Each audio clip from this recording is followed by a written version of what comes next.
Greetings friends! Today I'm going to show you how to hit a floater in NBA 2K22. And so what you need to do is drive to the basket and then pull down on the right analog stick and you'll be able to go and hit your floater. Now what's nice about floaters is that it allows you to go and shoot over taller defenders or defenders who are trying to go and reach out for a block, things like that. So, and it's fun to do on top of that. And that's because of the trajectory of the ball's flight. So that has a big role on being able to do that. And it catches defenders off guard too, because not everybody does floaters anymore as much. So sometimes you just don't see it coming. Now, when you are doing it too, make sure you don't have your finger or thumb or whatever the fingers you use to go and hold down the sprint button.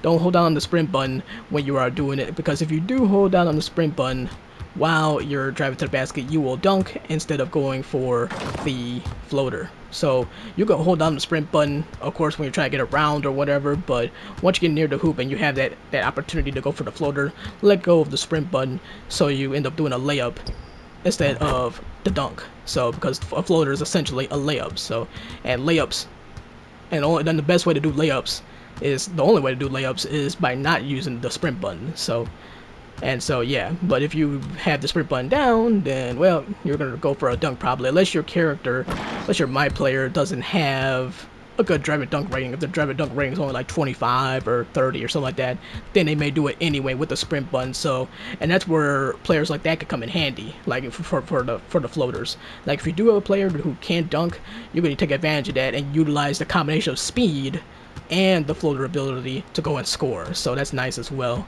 if you are a player who doesn't rely as much on dunking. But if you do have a dunk rating, then make sure you have your finger off of the sprint button at the right time, and then go ahead and then pull out the floater, or just not hold it at all. But if you want to get around your opponent, you certainly want to try to have that sprint button going as well, and maybe try and pull off some moves and get around, and then release, and then right analog stick down, then floater. So yep, so that's what you need to do though if you do have a dunk rating. And like I said, if you don't have a good dunk rating or whatever, then you don't have to worry about it as much. But if you do, then yeah, make sure to just take that finger off with the sprint button at the right time and you'll be a-okay. So that's it. It'll come natural anyway. It's just, you know, you'll know when to do it. You'll just know. Like anything in life, you just kind of get used to it, and you know when to do certain things. You're like, oh, okay, that's how you do it. So that's really it though. But yep, floaters are fun to do. They're effective, and they're really easy to do. So yeah, just hold down on that right analog stick when you're going towards the hoop, and that's it. So that's it, and they're beautiful shots. So they look cool too. So. But yeah, so that's how you do that, and I thank you very much for watching. I really appreciate it. If you found this video helpful at all, then definitely feel free to subscribe. I would really appreciate that. We'll be doing more NBA 2K videos, and maybe some other sports game videos as well. We'll be doing more tips and tricks, and some other things as well as we go forward, as we are in an early stage here on this channel.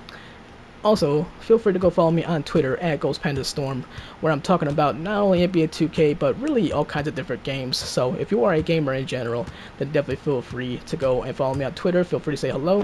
I'll be more than happy to reply to you and all that good stuff. But anyway, thank you again very much for watching. I really appreciate it, and I'll talk to you in the next video. Peace, adios, sayonara. Ghost Panda, out of here.